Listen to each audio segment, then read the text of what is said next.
رمضان المبارک تزکیہ نفس، تقوی اور صبر کا مقدس مہینہ ہے جو اللہ کی قربت اور جہنم سے آزادی کا ذریعہ ہے۔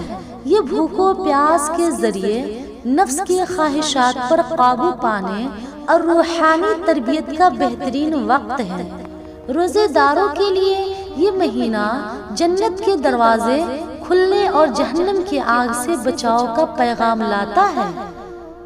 رمضان کے بارے میں چند اہم اقوال ذرے یہ ہیں کہ روحانی تربیت: رمضان ہمیں مجاہدہ، مشقتوں کو برداشت کرنے اور خواہشات سے اجتناب کی تربیت دیتا ہے۔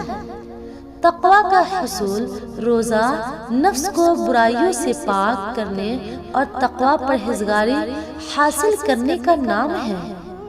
جہنم سے ڈھال: روزہ ایک عجیب عبادت ہے جو نہ صرف روح بلکہ جسم کو بھی گناہوں اور نافرمانیوں سے روکتی ہے۔ قرب الہی: فرض روزے کے ذریعے اللہ تعالی کا قرب حاصل کرنا بہترین عبادت ہے۔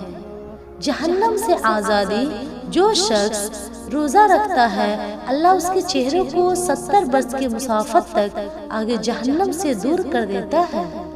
صبر اور ضبط: رمضان کا مہینہ صبر کا مہینہ ہے اور صبر کا بدلہ جنت ہے۔